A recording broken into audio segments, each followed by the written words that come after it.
So let's have a look at the bones and joints of the wrist and hand. The forearm ends distally with the radius and the ulna. The radius is the one that actually is articulating with the wrist to form the joint. These little knobs here are known as styloid processes, which means like a pen tip. So the radial styloid here where you'd feel your pulse, and the ulnar styloid, that knob in the back of my hand, are noted as here and here. There's 8 carpal bones in 2 rows. The proximal row, scaphoid, lunate, triquetrum underneath there, and pisiform poking up. The distal row is trapezium, trapezoid, capitate, and hamate.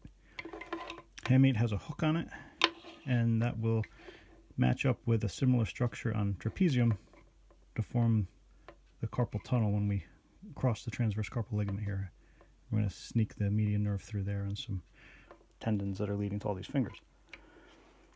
Each of these first sets of bones climbing off of the carpals are called metacarpals. So you've got a 1, 2, 3, 4, 5 for each of the digits. And then you're always going to have a phalanx next. Now, a phalanx is a singular term. It means a marching group of soldiers in Greek warfare. So these look like rows of soldiers to the ancient anatomists. The distal phalanx will always have a point on the end, and that's where the tip is. So each digit, except for the thumb, will also have a middle one. So on the thumb, it goes metacarpal, proximal phalanx, distal phalanx. By the way, if I talk about both of them, it's phalanges, and if I use the adjective about them, it's phalangeal. We got second digit, metacarpal, bone, proximal phalanx, middle phalanx, distal phalanx, all the way down. The joints go like this. Here, between metacarpal and carpals, we have a carpal metacarpal joint, or a CMC. The only one of note that we'll study and measure is this first one, which we also call the saddle joint of the thumb.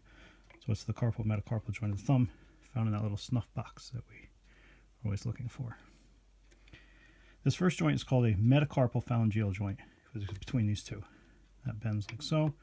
And this one's called an interphalangeal joint, and it bends like that. Interphalangeal joint and the thumb is just below the nail.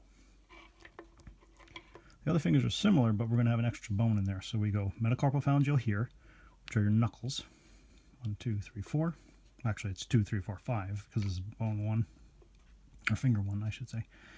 And then we have the proximal and distal interphalangeal joints. So similar to the thumb, the distal interphalangeal joint is always right under the nail. And then the next one down is the proximal interphalangeal joint. We nickname them MCP, PIP, and DIP. So the same on the third digit, MCP, PIP, DIP, or MCP, PIP, and DIP, sometimes we say for short. And that's the skeletal features.